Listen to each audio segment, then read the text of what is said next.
Slight change of plan time again. Still got to get this thing on its wheels, driving to get it out of here by the end of January. This one, now I'm not going to put it up on the trailer on its wheels. I'm actually just going to cut it to pieces. Just been to see the scrappy, quite happy to receive it in pieces. I'm going to take all the bits I want off, then I can just crane it onto the trailer and get it over there. So really need to get this thing completely stripped. Need to empty the trailer and get as much of this over there as possible. And yeah, this on its wheels, this in pieces on here is the goal for the next, I'm not going to say this week, that's a lot to do, but certainly the next 2 weeks. And then, yeah, beginning of December, I can hopefully get this thing out of here.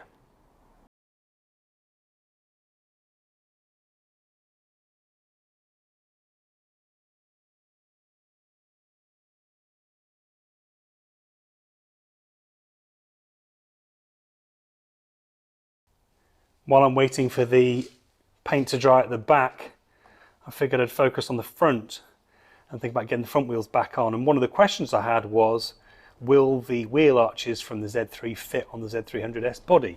And the answer is no. These wheel arches are significantly larger, and even if you tuck it up where it should be, you've got a lot of exposed wheel arch. So saves the job.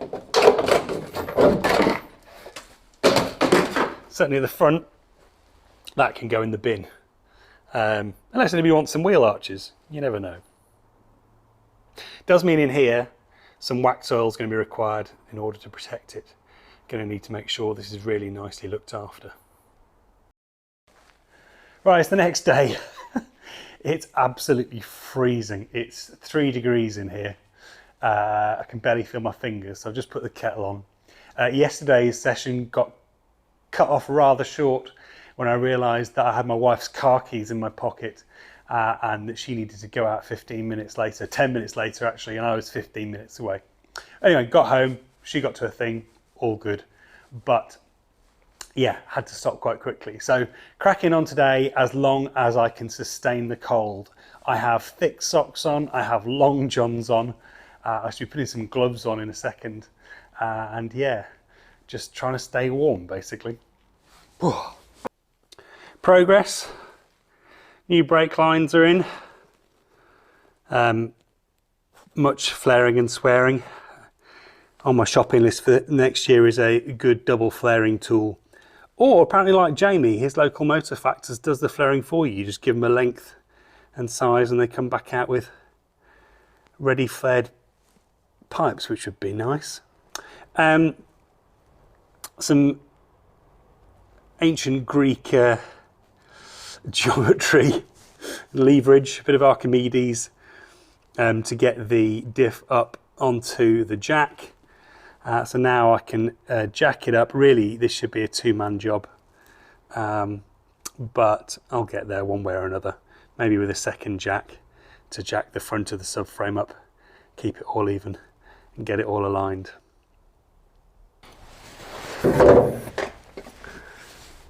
I haven't filmed very much today because it's kind of hard to film when you're just buried under the car. But suffice to say, it's pretty much all back together under here. Brake lines are in. Suspect there might be some tweaking to do. My flares are rarely perfect first time, so we may find I need to get back under to sort out some leaks. I'm definitely going to want to do a fully refurbished back end at some point, just like my own back end could probably do with some refurbishment. The shocks have been torqued up following Stretton from M539's advice. Make sure you get the car to ride height before you torque them up, otherwise you're just going to twist the bearings, twist the bushes. So I jacked things up to ride height and then torqued it up. Everything else is torqued up to spec as well. The handbrake cables are fed back through. Yeah, it's, as usual with this project, far from perfect, but should be close enough to get me back on the road. So stick some wheels on, which will clear some space. I just need to plug a few things in as well. You see some cables dangling over there. Just need to get those things plugged in and tidied up. I pulled all the wiring loom through when I was mucking around in the boot.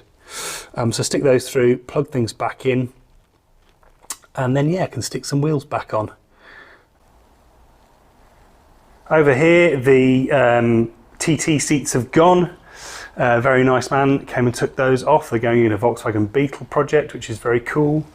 The pile of stuff I'm going to throw out is growing, and not all of this is going to go to the scrapyard. A lot of it's plastic, some of it can just go to the tip, assuming they'll let me. Things like the under bonnet insulation, no need for that, doesn't fit on the new car, no one's going to want it, it's filthy. That can just go in the bin, so I'll gradually be running stuff to the tip. Confirmed with the scrapper that they're willing to take this in pieces, so once I can get the jack stands out from under the car they're under, I'll get this jacked up, take all the nice or useful bits off there. Still need to finish stripping the top. And then I've got a sawzall coming in between that and my plasma cutter. We'll get this thing cut into pieces and loaded onto the trailer, ready to go to the scrapper. Car's got 4 wheels again, which is a good start.